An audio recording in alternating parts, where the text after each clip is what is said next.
Get out US and Japan.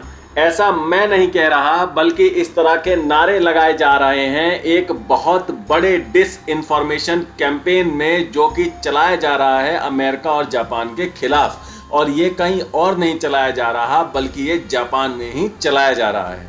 अब आप कहेंगे कि एक बार को जापान में अमेरिका आउट तो समझ में आता है, पर जापान में जापान आउट कैंपेन ये कैसे संभव हो सकता है? तो मैं आपका कंफ्यूजन अभी दूर कर देता हूं।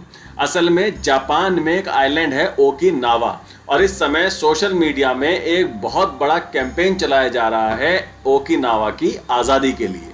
असल में जो आज का ओकिनावा है वो साल 1879 तक रुक्यू साम्राज्य था, जिसके चीन और जापान दोनों से संबंध थे। और साल 1879 में इस रुक्यू साम्राज्य का विलय जापान में हो गया और इसे ओकिनावा नाम दे दिया गया।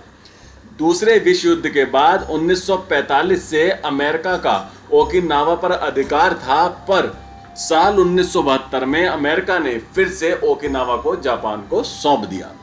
कागजों पर तो ओकिनावा जापान को मिल गया, लेकिन अमेरिका ने यहां से अपना कब्जा नहीं छोड़ा और इसी आइलैंड पर अमेरिका ने बड़े बड़े मिलिट्री बेस बनाए, एयर बेस बनाए, नेवल बेस बनाए।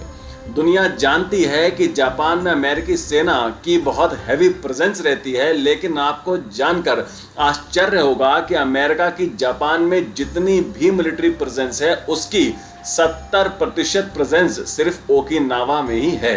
मतलब अगर आप ओकिनावा से अमेरिकी सेना को हटा दे तो जापान में अमेरिकी सेना आज की तुलना में सिर्फ 30% ही रह जाएगी। ओकिनावा में अमेरिकी सेना का बेस तो है, लेकिन साथ ही साथ जापानी आम नागरिक भी यहाँ अच्छी खासी तादाद में रहते हैं। और अक्सर ये लोग शिकायत करते हैं कि अमेरिकी सेना से ये परेशान हैं, अमेरिकी सेना की वजह से ये इस आइलैंड में बहुत पॉल्यूशन है, बहुत शोर है, और साथ ही साथ ये लोग अमेरिकी सेना के इनके प्रति व्यवहार से भी बहुत नाखुश रहते हैं। बस इसी बात का फायदा चीन ने उठाया और ओकिनावा के लोगों को भड़काने के लिए एक बहुत बड़ा social media disinformation campaign चलाया, जिनमें कई सारे वीडियो पोस्ट किए गए हैं, जिनमें रुक्यू यानी ओकिनावा बिलोंग्स टू चाइना कहा जा रहा है। इन वीडियो में कहा जा रहा है कि रुक्यू से चीन के इतिहास में बहुत गहरे रिश्ते थे और ये आइलैंड पूरी तरह चीन को बिलोंग करता है। सोशल मीडिया में फैलाए गए इन वीडियो में अन्य दूसरे प्रदर्शन जो कि कभी पहले हुए थे ताइवान में, टोक्यो में, उन पुराने प्रदर्शनों के वीडियो को लेकर छेड़छाड़ की गई है। उनमें नकली आवाज़ें डाली गई हैं और आर्टिफिशियल इंटेलिजेंस का सहारा लेकर उन्हें ऐसा बनाया गया है जैसे सच में जापान और अमेरिका के खिलाफ प्रदर्शन हो रहे हों। ओकिनावा के लोगों की भावनाओं को भड़काने की पूरी कोशिश की जा रही है, जिससे ओकिनावा में विरोध प्रदर्शन शुरू हो जाएं और फिर इन प्रदर्शनों को इतना बड़ा बनाया जाए कि अमेरिकी सेना दबाव में आकर वहां से चली जाए और ये आइलैंड जापान के हाथ से निकलकर चीन को मिल जाए। सबसे ज़्यादा इस कैंपेन को चीन में हवा दी जा रही है। लाखों की संख्या में इन वीडियोस को लाइक, शेयर और रीपोस्ट किया जा रहा है, पर चीन से इस बारे में पूछा गया तो उन्होंने इस पर कोई भी टिप्पणी करने से इनकार कर दिया। वो कह रहे हैं कि इन वीडियोस से चीन का कोई लेना देना नहीं है। जिन अकाउंट से ये वीडियो पोस्ट हुए, जब उनकी जांच शुरू हुई तो पाया गया कि 75% से ज़्यादा अकाउंट फेक हैं और ये अकाउंट सिर्फ इस तरह की झूठी और गलत जानकारी देने के लिए ही बनाए गए थे। अब आप कहेंगे कि ओकिनावा आइलैंड में ऐसा क्या है जो अमेरिकी सेना इतनी बड़ी तादाद में वहाँ तैनात रहती है और चीन भी वहाँ अपनी जड़ें जमाना चाहता है? तो वजह है ओकिनावा की लोकेशन।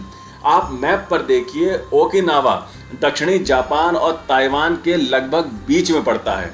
इस आइलैंड से जापान पास में है, ताइवान पास में है, फिलीपींस पास में है, चीन पास में है, कोरिया पास में है। यानी ये एक ऐसी स्ट्रेटेजिक लोकेशन है जहां से इन सभी देशों पर कंट्रोल रखा जा सकता है। ओकिनावा ही वो आइलैंड है जहां से अमेरिका, ताइवान और फिलीपींस को सबसे पहले सपोर्ट भेजता है जब भी चीन इन देशों पर आक्रामक होता है, और यहीं से अमेरिका साउथ चाइना सी में भी चीन को चुनौती देता रहता है। चीन जानता है कि अगर उसको ताइवान पर कब्जा करना है तो ओकिनावा से अमेरिकी सेना को हटाना होगा, लेकिन लड़कर वो अमेरिका से नहीं जीत सकता। तो अब वो इस तरह के डिस इन्फॉर्मेशन कैंपेन चलाकर अमेरिका की स्थिति को ओकिनावा में कमजोर करना चाहता है। पर अब आप मुझे कमेंट सेक्शन में बताइए कि आप क्या सोचते हैं इस खबर के बारे में। क्या इस तरह के झूठे कैंपेन से अमेरिका और जापान को कोई नुकसान होगा या नहीं? अपने विचार हमें कमेंट सेक्शन में जरूर बताएं। वीडियो को लाइक करें, ज़्यादा से ज़्यादा शेयर करें और आपसे रिक्वेस्ट है कि बेल आइकन को दबाकर हमारे चैनल को प्लीज़ अभी सब्सक्राइब ज़रूर कर लीजिए। तो मिलते हैं अगली खबर के साथ जल्द ही। टेक केयर, जय हिंद।